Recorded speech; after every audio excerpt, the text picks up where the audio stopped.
கர்த்தருடைய நாமத்துக்கு ஸ்தோத்திரம் உண்டாதாக. அ நேற்றைய தினத்துக்கு நாள் அந்த முந்தனத்தி ராத்திரி வந்து என்னுடைய சகோதரனுக்கும், சகோதரிக்கும் அவங்களுக்குள்ள ஒரு சொத்து பிரச்சனை பயங்கரமா ஓடிட்டே இருக்குது. அது வந்து எங்க அப்பா வந்து நடுநிலையா பேசவே மாட்டேங்கிறாரு. சரின்னு சொல்லிட்டு நான் என்ன பண்ணேன், அந்த விஷயத்துல இறங்கி நடுநிலையா பேசி எங்க அக்காவையும் நல்லா புடிச்சு திட்டி விட்டேன். எங்க அண்ணனையும் வந்து அ ஒரு இதுவா பண்ணி, எங்க அப்பா வந்து "ஏன்பா இந்த மாரி பண்றேன்னு?" சொல்லி கேட்டேன். இது கேட்டது தான் போகும். எல்லாரும் என்னைய சபிச்சு ஒரு மாரி பண்ணி விட்டுட்டாங்க. "நீ வந்து செத்தா கூட என் மூஞ்சில முழிக்காத."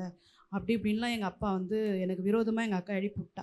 இத யோசிச்சு யோசிச்சு எனக்கு குளிர் ஜுரமே வந்துச்சு. இந்த சிந்தனை வந்து அந்த ஒரு இது நான் வந்து இவங்க 2 பேருடைய சொத்துல வந்து நான் ஆசைப்படல. சமாதானமா இருக்கணும். சகோதர சிநேகம் கெட்டுப்போதே.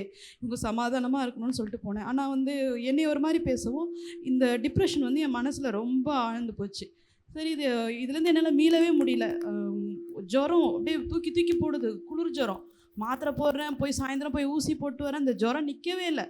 அ என்னவோ இது என்ன தெரியல ஆண்டவரே! எனக்கு என்னன்னு தெரியல. சரி நான் உங்க விஷயத்துல தலையிட்டது தவறா என்ன ஏதுன்னு சொல்லிட்டு இதுலேருந்து ஒரு ஒரு அவ்ளோ ஒரு அழுத்தம். சரி நான் ஜெபம் பண்ணிட்டு இருந்தேன். ஆனாலும் வந்து என்ன பண்ணேன், சரி பாஸ்டர் அம்மாட்ட சொல்லி இது சம்மந்தமா நம்ம ஜெபம் பண்ணலான்னு சொல்லிட்டு ராத்திரி ஒரு 10 மணி ஒரு 9 மணி இருக்கும். அம்மா இந்த மாரி இந்த விஷயத்துல தலையிட்டேன். அதுலேருந்து எல்லாரும் என்னைய ஒரு மாரி பேசுனாங்க. எனக்கு என்னவோ இவங்களுடைய எல்லா காரியங்களும் என்ன தாக்குற மாரி இருக்கு. என்னால எழுந்துக்கவே முடியலம்மா. அவ்வளோ குளிர் ஜுரம் தூக்கி தூக்கி போடுது. இப்ப தான் ஆப்ரேஷன் பண்ணேன். எனக்கு கூட யாரும் இல்ல. எப்படி இந்த வேலைய செய்ய போறேனோ தெரியல. அடுத்த வேலைய அப்படின்ட்டு அவங்ககிட்ட ஒரு கோரிக்கைய வச்சேன். பயப்படாதம்மா நான் ஜெபிக்கிறேன்னு சொல்லிட்டு அவங்க அந்த வேலையில ஜெபம் பண்ணாங்க. ஜெபம் பண்ணி நைட்டெல்லாம் அப்படியே ஒரு தூக்கமே இல்லாம இருந்தது நாள் நைட்லாம். ஆனா நேத்து நைட்லாம் கொஞ்சம் நல்லா தூங்குனேன். இன்னைக்கு காலைல சர்ச்சுக்கு வரேன்னா தெரியாது. அந்த அளவுக்கு உடல் அடிச்சு போட்ட மாரி ஒரு பலவீனம்.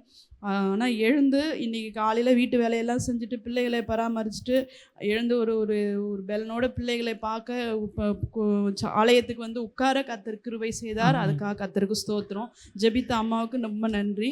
சுகம் கொடுத்த கர்த்தருக்கு நன்றி.